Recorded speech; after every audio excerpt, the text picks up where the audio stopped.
facts of the last 12 months might not be that easy. Coronavirus testing centres remain open.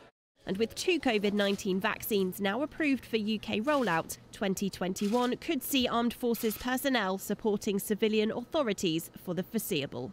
What COVID has done is shown that the military can actually mesh in with civilian organisation, with local authorities, actually relatively easily. There's been a realisation in Westminster and Whitehall that this is much better left to the local authorities who know their area and are really quite good. And the local resilience forums they were neglected to start with, but they're very good. And so the military need to be able to work with the localism, which I think will be the theme of resilience in 2021 and 2022.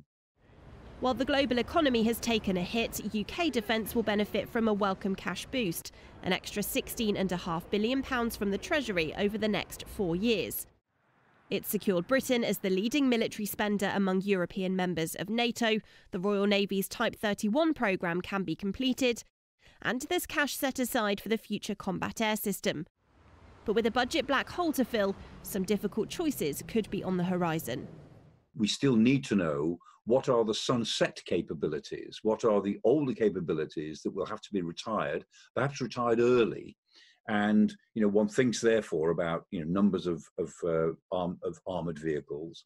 One thinks about the possibility of airlift, long-range airlift for the Air Force. One thinks about some elements of the helicopter force. There are rumours about all of these things. A savings plan is already in motion. Royal Navy reservists off work till April. HMS Prince of Wales's trials scaled back, taking place close to British waters rather than the US to save money. But with the UK taking presidency of the G7 this year, China set to overtake America as an economic superpower, and Russia continuing to develop its military prowess, Britain's international presence post-Brexit will be a priority. Add to that the expectation that US President-elect Joe Biden will bring shifts to the White House. Boris Johnson's government will be looking for ways to keep America and other NATO allies close.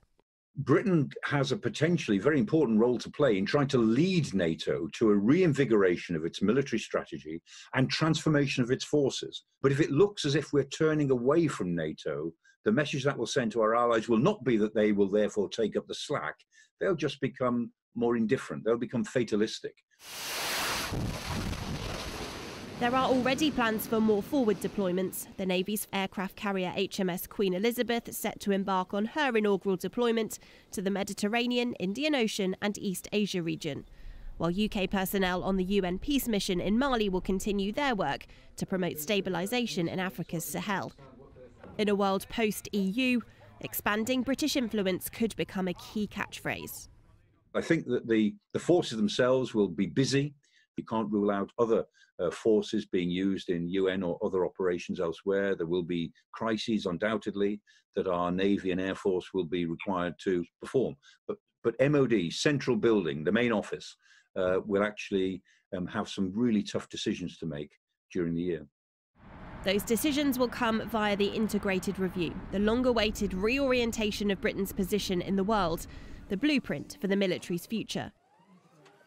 Whatever the outcomes, after 2020, there will be many hoping 2021 finally brings some clarity.